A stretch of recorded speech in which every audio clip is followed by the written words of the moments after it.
اسرائیل کی ایک خاتون تھی، حضرت سیدنا موسیٰ علیہ السلام کے پاس آئی، کہنے لگی اے اللہ کے نبی، مجھ سے ایک گناہ سرزد ہو گیا تھا، میں نے توبہ کی، آپ دعا کریں اللہ تعالیٰ میری توبہ قبول فرمائے۔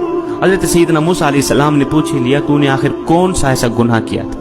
اس عورت نے کہا مجھ سے زنا ہو گیا تھا، اس کی وجہ سے میں حاملہ ہو گئی اور میرا ایک بچہ پیدا ہوا، تو اس گناہ کو چھپانے کے لیے میں نے اس بچے کو قتل کر دیا، ذبح کر دیا، قتل کر کے اسے مٹی میں ڈال دیا تاکہ میرا گناہ چھپ جائے، معاشرے میں ذلیل نہ ہو جاؤں، بس اپنے گناہ کو چھپانے کے لیے میں نے بچے کو قتل کر ڈالا۔ حضرت موسیٰ علیہ السلام نے فرمایا او بدبخت عورت، او ذلیل عورت، گنہگار عورت، یہاں سے دفع ہو جا، چلی جا، کہیں ایسا نہ ہو تیرے گناہ کی وجہ سے آسمان سے کوڑے برسے اور ہم بھی عذاب میں مبتلا نہ ہو جائے۔